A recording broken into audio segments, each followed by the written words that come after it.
किसी नगर में एक धनी व्यापारी रहता था। दूर दूर तक उसका व्यापार फैला हुआ था।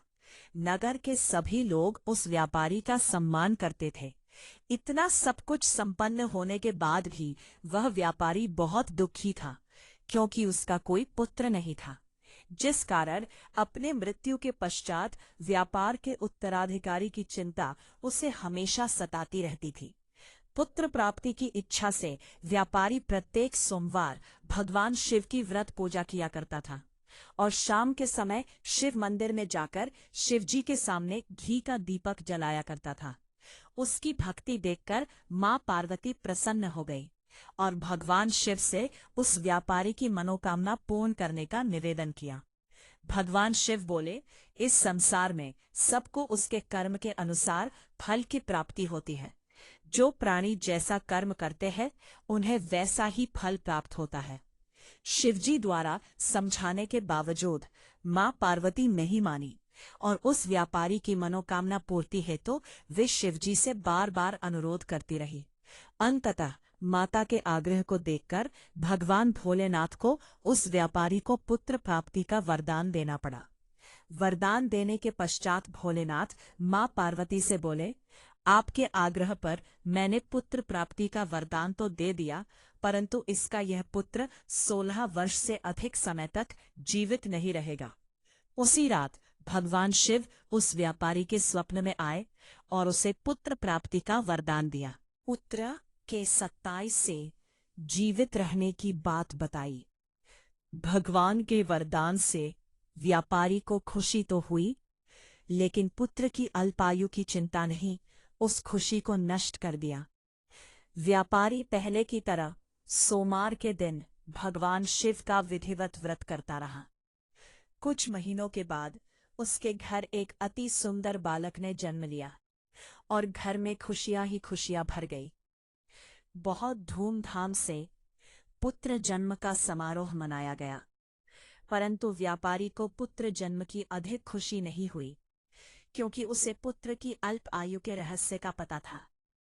जब पुत्र 12 वर्ष का हुआ तो व्यापारी ने उसे उसके मामा के साथ पढ़ने के लिए वाराणसी भेज दिया। लड़का अपने मामा के साथ शिक्षा प्राप्ति हेतु चल दिया। स्ट्रॉन्ग रास्ते में जहां भी मामा भांजे विश्राम हेतु रुकते, वही यज्ञ करते और ब्राह्मणों को भोजन कराते। लंबी यात्रा के बाद मामा भांजे एक नगर में पहुंचे। उस दिन नगर के राजा की कन्या का विवाह था, जिस कारण पूरे नगर को सजाया गया था।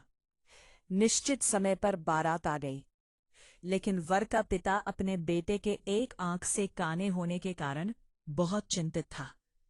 उसे भय था कि इस बात का पता चलने पर कहीं राजा विवाह से इनकार न कर दे, इससे उसकी बदनामी भी होगी। जब वर के पिता ने व्यापारी के पुत्र को देखा तो उसके मस्तिष्क में एक विचार आया। उसने सोचा, क्यों न इस लड़के को दूल्हा बनाकर राजकुमारी से विवाह करा दूं। विवाह के बाद इसको धन देकर विदा कर दूंगा और राजकुमारी को अपने नगर ले जाऊंगा। मामा से इस संबंध में बात की।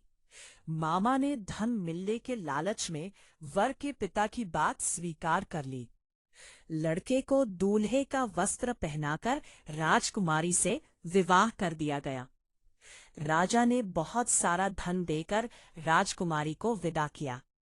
शादी के बाद लड़का जब राजकुमारी से साथ लौट रहा था तो वह सच नहीं छिपा सका और उसने राजकुमारी के ओढ़नी पर लिख दिया, राजकुमारी, तुम्हारा विवाह मेरे साथ हुआ था।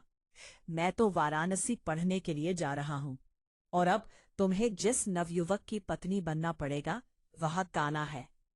जब राजकुमारी ने अपनी ओढ़नी पर लिखा हुआ पढ़ा तो उसने काने लड़के के साथ जाने से इनकार कर दिया।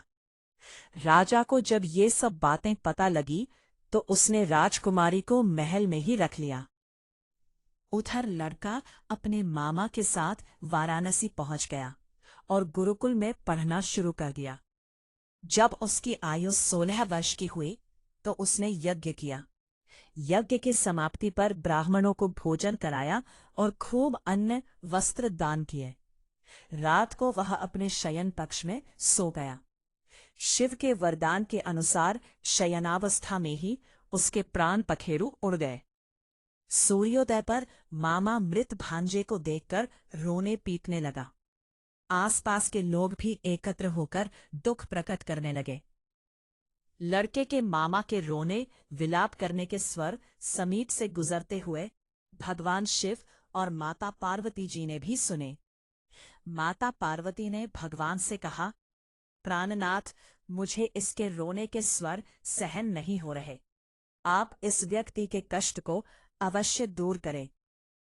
भगवान शिव ने माता पार्वती के साथ अदृश्य रूप में समीप जाकर देखा तो भोलेनाथ माता पार्वती के ती से बोले, यह तो उसी व्यापारी का पुत्र है जिसे मैंने 16 वर्ष की आयु का वरदान दिया था। इसकी आयु पूरी हो गई है। मां पार्वती ने फिर भगवान शिव से निवेदन कर उस बालक को जीवन देने का आग्रह किया। माता पार्वती के आग्रह पर भगवान शिव ने उस लड़के को जीवित होने का वरदान दिया और कुछ ही पल में वो जीवित होकर उठ बैठा। शिक्षा समाप्त करके लड़का मामा के साथ अपने नगर की ओर चल दिया। दोनों चलते हुए उसी नगर में पहुंचे जहां उसका विवाह हुआ था।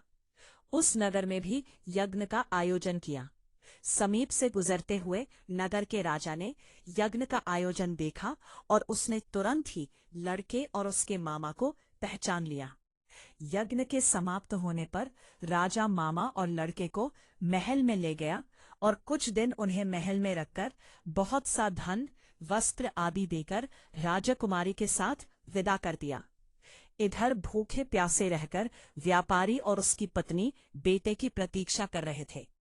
उन्होंने प्रतिज्ञा कर रखी थी कि यदि उन्हें अपने बेटे की मृत्यु का समाचार मिला तो दोनों अपने प्राण त्याग देंगे। परंतु जैसे ही उसने बेटे के जीवित वापस लौटने का समाचार सुना तो वह बहुत प्रसन्न हुआ। वह अपनी पत्नी और मित्रों के साथ नगर के द्वार पर पहुंचा। अपने बेटे के विवाह का समाचार सुनकर पुत्रवधू राजकुमारी को देखकर उसकी खुशी का ठिकाना न रहा। उसी रात भगवान शिव ने व्यापारी के स्वप्न में आकर कहा, हे श्रेष्ठी, मैंने तेरे सोमवार के व्रत करने और व्रत कथा सुनने से प्रसन्न होकर तेरे पुत्र को लंबी आयु प्रदान की है। पुत्र की लंबी आयु जानकर व्यापारी बहुत प्रसन्न हुआ। शिव भक्त होने तथा सोमवार का व्रत करने से व्यापारी की सभी मनोकामनाएं पूर्ण हुई। इसी प्रकार जो भक्त सोमवार का विधिवत व्रत करते हैं और व्रत कथा सुनते हैं, उनकी सभी इच्छाएं पूरी होती हैं।